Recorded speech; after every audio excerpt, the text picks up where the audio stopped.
the Eagles with the second best chance to win the Super Bowl. And Jalen Hurts and the Eagles offense has thrived when it matters most this season. That's on third down and fourth down. Philly has converted on 50% of their third downs, tied for the best mark in the NFL. In the tush push, people like to hate on it, but it's played a big role in the Eagles' success on fourth down, where they've converted 77% of the time.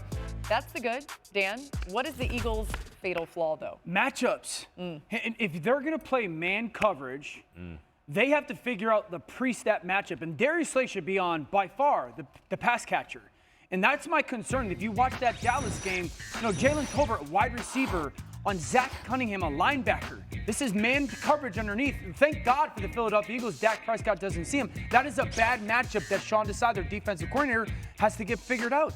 Now this is Kevin Byard dropping down to play man coverage on CeeDee Lamb. If we're in man, our best cover corner should be covering their best receiver. That should be Darius Slay on CeeDee Lamb. That's a bad matchup for Philly's defense. Later in the game, they have Sidney Brown, a rookie, who is coming over and played safety in many ways. Again, man defense, and he's covering CeeDee Lamb crossing the field. You've already lost before the ball gets snapped. So their fatal flaw for me is when they're playing against teams that are smart offensively, all they're going to do is try to get Philly to play man coverage and create that matchup. Because right now it's like Darius Slay's playing well, and Bradbury's not playing up to his level of last year. But it's more like, what's the pre-snap plan in man coverage getting our best cover person on their best pass catcher?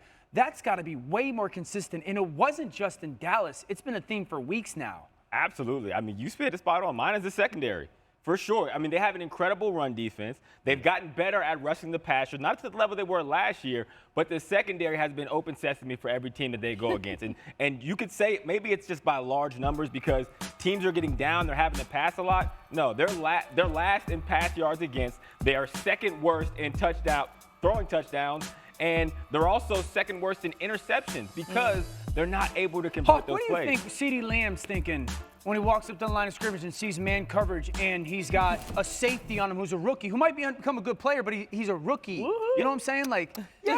You're licking your chops. I mean, we talked about this, right? Like, we've been talking about Dak all week as if they won the football game because he played so well. But the reality is, just like the Chargers, this secondary was primed for being feasted against. If you watch the fourth quarter of Dallas, the reason why Dallas is even in that game is because of the secondary. I mean, there were coverage busts like the CeeDee Lamb to the flat. There were bad effort plays like the 32-yarder to Tolbert. Right. And there was also just schematic deficiencies that this created the opportunity for Dallas to stay in that football game. Yeah.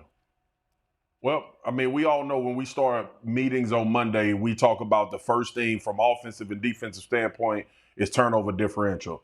And guys, I want to remind y'all, like, let's go back to the Super Bowl. What cost Philly a chance to win the Super Bowl last year? Ball security by Jalen Hurts. You think about this team, and we haven't talked about it enough because they're 8-1. But in reality, when they get back to meetings, y'all know this. When you get back to meetings, this is what is harped on. It's not about the good plays that you made or the things you did well. This is what's being talked about. Fellas, in the Dallas game, they fumbled the ball 3 times. Thank God they recovered it 3 times. But turnovers are a real issue for Philadelphia right now. And I know it's being masked because they winning games. But if we're talking, obviously this what we planned is about Super Bowl contenders. It's the quickest way to lose a championship or in a playoff game is to lose turnover differential. Yeah, I mean, Jalen Hurts has historically been very careful with the football, but this year, 11 turnovers. That's more than he had all of last season when he only had 8. So far, he's already got 11. Also, something to point out, Nakobe Dean headed to the IR. He's got a Liz Frank sprain, so that came out today. Nakobe Dean? Yeah, Oh, wow. yeah, I know. Oh, that's a big blow.